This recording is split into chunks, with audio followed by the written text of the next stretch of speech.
Chapitre 3. C'était un grand jour pour moi.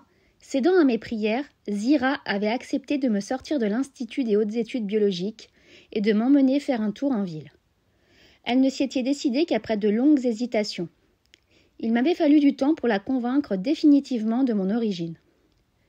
Si elle admettait l'évidence quand elle était avec moi, ensuite elle se reprenait à douter. Je me mettais à sa place. Elle ne pouvait qu'être profondément choquée par ma description des hommes et surtout des singes sur notre terre. Elle m'avoua par la suite qu'elle avait préféré pendant longtemps me considérer comme un sorcier ou un charlatan plutôt que d'admettre mes affirmations. Cependant, devant les précisions et les preuves que j'accumulais, elle finit par avoir entière confiance en moi et même à former des plans pour me faire recouvrer la liberté, ce qui n'était pas facile, comme elle me l'expliqua ce même jour. En attendant, elle vint me chercher au début de l'après-midi pour une promenade. Je sentis mon cœur battre à la pensée de me retrouver à l'air libre. Mon enthousiasme fut un peu rabattu quand je m'aperçus qu'elle allait me tenir en laisse. Les gorilles me tirèrent de la cage, repoussèrent la porte au nez de Nova et me passèrent au cou un collier de cuir auquel était fixée une solide chaîne. Zira saisit l'autre bout et m'entraîna, tandis qu'un lamentable ululement de Nova me serrait le cœur. Mais quand je manifestai un peu de pitié à son égard, lui faisant un geste amical, la guenon parut mécontente et me tira par le cou sans ménagement. Depuis qu'elle s'était convaincue que j'avais un esprit de singe, mon intimité avec cette fille la contrariait et la choquait.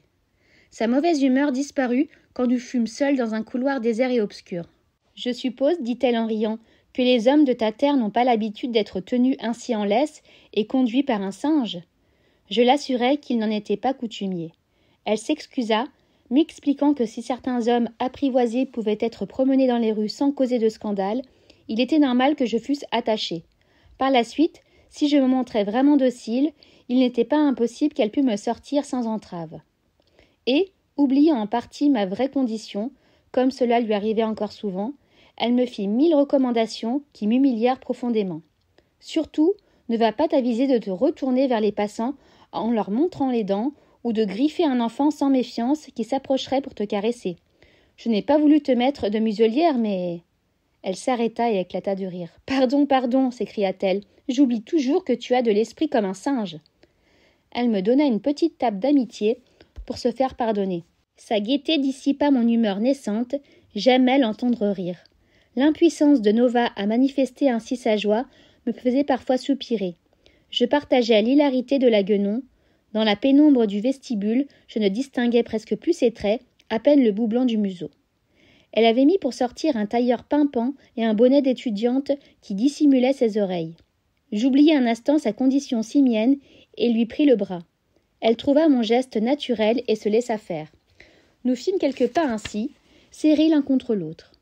À l'extrémité du couloir, éclairé par une fenêtre latérale, elle retira vivement son bras et me poussa. Redevenue sérieuse, elle tira sur la chaîne. « Il ne faut pas te tenir ainsi, dit-elle, un peu oppressée. D'abord, je suis fiancée et... »« Tu es fiancée !» L'incohérence de cette remarque à propos de ma familiarité lui apparut en même temps qu'à moi. Elle se reprit en rougissant du museau. « Je veux dire, personne ne doit encore soupçonner ta nature. C'est dans ton intérêt, je te l'assure. » Je me résignai et me laissai entraîner avec docilité. Nous sortîmes.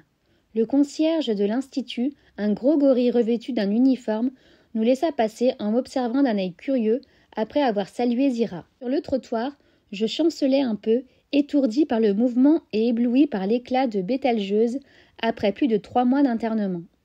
J'aspirais l'air tiède à plein poumon. En même temps, je rougissais de me sentir nue. Je m'y étais accoutumée dans ma cage, mais ici, je me trouvais grotesque et indécent, sous les yeux des passants singes qui me dévisageaient avec insistance. Zira avait catégoriquement refusé de me vêtir, soutenant que j'aurais été encore plus ridicule habillée, ressemblant à l'un de ces hommes savants que l'on montre dans les foires.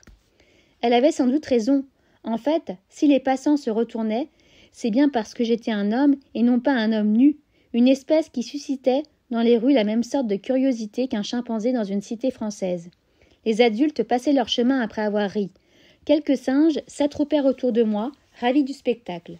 Zira me tira très vite vers sa voiture, me fit monter sur le siège arrière, s'installa à la place du conducteur et me pilota à petite allure dans les rues. La ville, capitale d'une importante région simienne, je l'avais seulement entrevue à mon arrivée.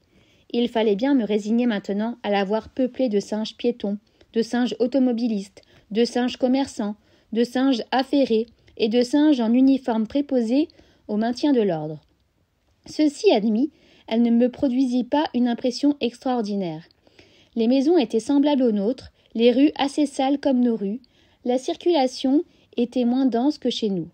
Ce qui me frappa le plus, ce fut la façon dont les piétons traversaient les voies. Il n'y avait pas pour eux de passages cloutés, mais des chemins aériens, constitués par un treillis métallique à large maille auquel ils s'accrochaient de leurs 4 mains.